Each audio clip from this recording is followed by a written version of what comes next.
नमस्कार सगळ्यांना, श्री स्वामी समर्थ. तर तुमचं आपल्या चॅनलमध्ये स्वागत आहे. तर बघा, मला राधा म्हणत होती की मम्मी मला आहे ना बटाट्याचे पराठेच बनवून दे. मी तिला खूप नाही नाही म्हटलं, पण तरी म्हटलं जाऊ दे, शेवटी मुलीचा हट्ट आहे खायचा. त्याच्यामुळे मग मी तिला सांगितलं की तू बटाटे उकळायला टाक, तोपर्यंत मम्मी तुला बटाट्याचे पराठे छान असे करून देते. मग म्हटलं तिला खायचं होतं म्हटल्यावरती कशाला पण आपण ना तिला मी ते केल्याच्यानंतर तिला म्हटलं थोडं टेस्ट करून बघ काय कसं आहे काय नाही. मग ती मला म्हणते मम्मी थोडंसं मीठ टाकून दे म्हणे त्याच्यामध्ये, कारण की मीठ खूप कमी आहे. मग तिला खायचं होतं म्हटलं जाऊ दे. मग मी काय केलं, एका कढईनं म्हणजे असं थोडंसं मीठ वगैरे टाकून दिलं आणि आहे ना पटकन आहे ना म्हणजे कणिक वगैरे पण मळून वगैरे घेतली आणि मग तिच्यासाठी मी मस्त छान असे बटाट्याचे पराठेसुद्धा करून दिले. कारण की कालच्या दिवशी तिला सुट्टी होती, त्याच्यामुळे ती घरीच होती. म्हणजे घरीच होती ती. तिला स्कूल नाही होती. मग त्याच्यामुळे मग तिला भूक लागलेली होती. तिला म्हटलं बाई मला नाही आवडत, मी नाही करत. तर ते म्हणे तुला नाही आवडत तर तू नको खाऊ, पण माझ्यासाठी तू बनवूनच दे. मग मी ते बनवून दिले तिला. करायला घेतले. काय करणार आहे, दिवसभर आता किती कामं असलं तर करावंच लागतं. आणि काय मग मी म्हटलं बरं, तिला म्हणजे असं बनवता येत नाही, बटाट्याचे पराठे वगैरे असे जमत नाही. तिला असं बऱ्याच भाज्या असं वगैरे येत नाही, पण करते थोडंफार वगैरे. कणिक वगैरे भिजवून देते, अशी भेंडीची भाजी, गवाराची भाजी अशी वगैरे करते. पण बाकी तिला एवढं काही जमतच नाही. त्याच्यामुळे मग मी तिला म्हटलं चल बाई मी करून देते तुझ्यासाठी. कारण की दिवसभर खूप कामं असतात घरामध्ये आणि खूप टेन्शन पण असतं. आणि बघा, मी हा ड्रेस घातलेला होता कालच्या दिवशी. तुम्हाला कसा वाटला बघा. कारण की मी घालत नाही, कारण की मला आवडतच नाही. मी फक्त गाऊन वगैरे घालते ना, म्हणजे आवडत नाही मला असे कोणतेही कपडे घालायला. पण मी काल घातला होता. राधाचा खूप हट्ट होता की मम्मी तू ड्रेस घालत जा, तू न घालायसाठी घेतला आहे तर तू घालत का नाही. तर म्हटलं बरं एक वेळ मग मी ट्राय करून बघितला तो ड्रेस घालायसाठी.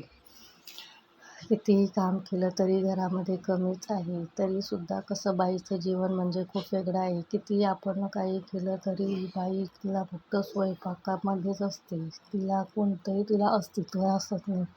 ती स्वतःच्या मनानं कधीही जगू शकत नाही. कारण की ना तिला किती म्हणजे आपलं ड्युटी फक्त असते स्वयंपाकघरामध्ये जास्त असते. हे बनवून द्या, ते बनवून द्या, ते करून द्या, ते करून द्या, एवढंच आपल्याला माहिती आहे.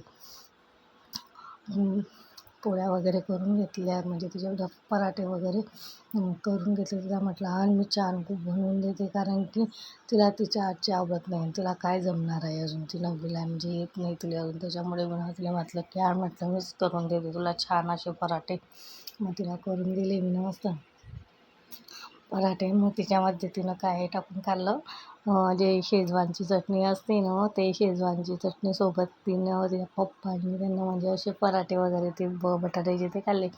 मग मी माझ्यासाठी बनवला होता थोडासा आता ठेचा बनवला होता, खरडा म्हणतो आपण, तो खरडा बनवला होता. आणि पोळ्या बनवल्या होत्या. मला ते खूप आवडतं. मला ते बटाट्याचे पराठे वगैरे असं काही आवडतच नाही पहिल्यापासून. मी खातच नाही, मला आवडत नाही. तुम्हाला माझे ब्लॉग कसे काय आवडतात, कसे काय नाही आवडत, तसं मला सांगत चला. कारण की तुम्हाला जर नाही आवडत असं, तुम्हाला जर दुसऱ्या टॉपिकवर व्हिडिओ बघायचा असेल तर ते सुद्धा सांगा. तर बघा, मी आता आपल्या घरातले फॅमिली असे ब्लॉगच टाकते, स्वयंपाकाचे असे वगैरे ब्लॉग टाकते.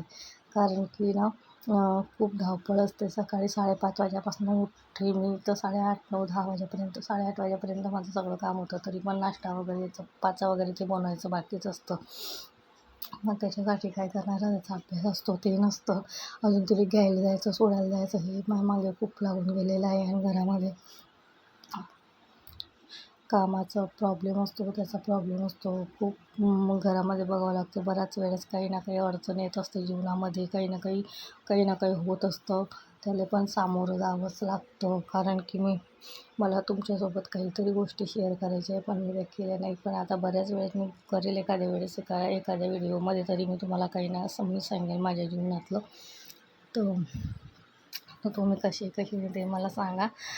आणि माझे ब्लॉग तुम्हाला, माझे बटाट्याचे पराठे जे आवडले का नाही आवडले ते सुद्धा सांगा. तर चला भेटूयात पुढच्या ब्लॉगमध्ये. तोपर्यंत सगळ्यांना